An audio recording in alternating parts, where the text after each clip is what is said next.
Okay, let me show you how I do my permaculture research today.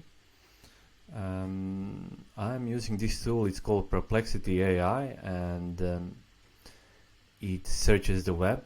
It searches the Google search. It searches PDFs. It searches YouTube, and you input a question and you get an answer. I prepared like this tool saves me hours, and you'll see why. And I prepared a few questions, like a few prompts.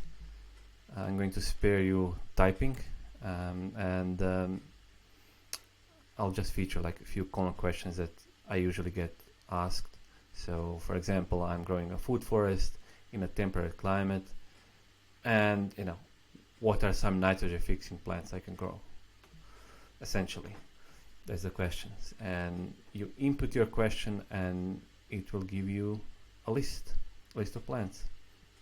So it searches these sources, and you can see exactly what are the sources. It doesn't hallucinate and like ChatGPT, and then you're not certain whether that answer is correct or not.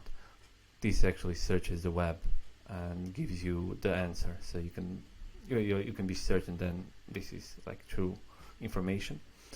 And okay, also obviously it kind of created a list of trees and cover crops and flowers and vegetables and everything, so you don't have to create that list. You can just copy and paste to your notebook, and essentially here you go, you have a list. Now you can always follow up. You can ask follow-up questions whatever comes to mind.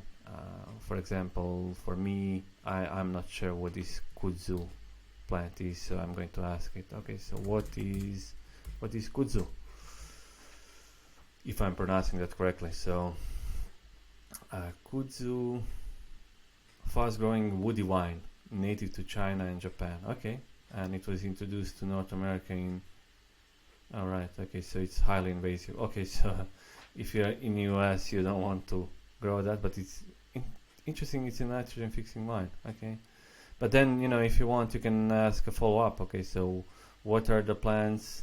What are some nitrogen fixing plants I can grow in northeastern US that are native?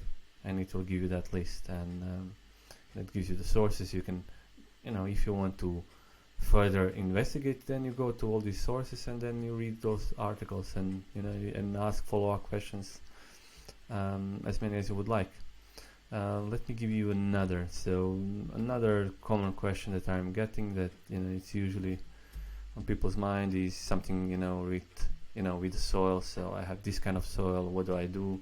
So my type of question is, okay, so what improvements or amendments are needed to improve the structure of clay soil? Not the fertility, but the structure.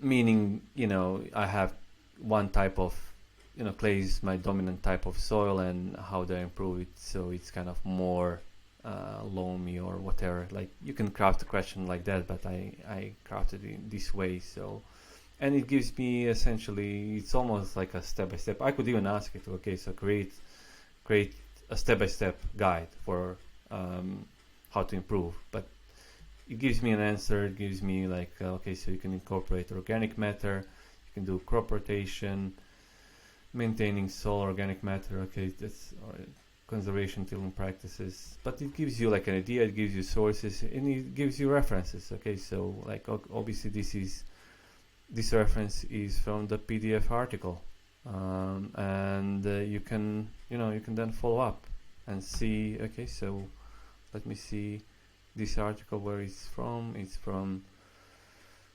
Australian New South Wales government, and improving soil structure by crop rotation. And you can follow up and then read that PDF if you want, or drill down with specific type of questions. Another one would be, for example, like it can be anything regarding your food forest, your garden, anything that comes to mind. Buying farm equipment, making comparisons, asking for current prices. Like my next example is just a design question. So to be, how do I calculate how much water I can collect from my 100 square feet route during the month of August? Let's say that you're kind of wondering how do you calculate that, and it will give you essentially a formula on how to do that. So you multiply the roof area by average rainfall in August, and it gives you the formula, and then you know how to calculate. And and you can ask, okay, so what is the average rainfall in